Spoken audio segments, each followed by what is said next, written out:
Gujarat ST વિભાગમાં ફરજ બજાવતા 40,000 કરતાં પણ વધુ કર્મચારીઓ માટે રાજ્ય સરકાર દ્વારા મહત્વની જાહેરાત કરવામાં આવી છે, જેમાં કર્મચારીઓને મળતા મોંઘવારી ભથ્થામાં 4% વધારો કરવાનો હકારાત્મક નિર્ણય રાજ્ય સરકાર દ્વારા લેવામાં આવ્યો છે। આ કર્મચારીઓને અત્યાર સુધી 46% ડીએ મળતું હતું, જે વધારા બાદ 50% મળશે। સાથોસાથ વધારો થયેલા મોંઘવારી ભથ્થાના એરિયર્સની પણ ચૂકવણી કરવા નિર્ણય લેવામાં આવ્યો છે।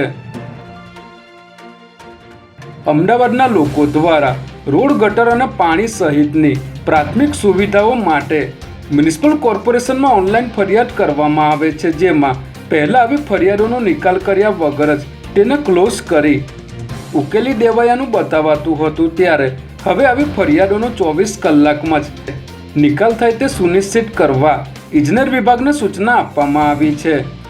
આ પરિસ્થિતિને નિવારવા તમામ 48 વોર્ડના સ્ટાફને પણ 24 કલાકમાં આ પ્રકારની ફરિયાદોનો નિકાલ લાવવા સૂચના આપવામાં આવી છે। ગુજરાતમાં જૂનાગઢ મહાનગરપાલિકા અને 66 નગરપાલિકાઓ સહિત પંચાયતની પેટા ચૂંટણીની જાહેરાત કરવામાં આવી છે, જેમાં સ્થાનિક સ્વરાજ્યની ચૂંટણીમાં ઉમેદવારી કરવાની અંતિમ તારીખ 1 ફેબ્રુઆરી છે। ત્યારે આજથી ગાંધીનગરમાં સીએમના અધ્યક્ષ સ્થાને 2 દિવસ ભાજપ પાર્લામેન્ટરી બોર્ડની બેઠક મળશે, જેમાં ભાજપના મૂર્તિયાઓ નક્કી કરાશે।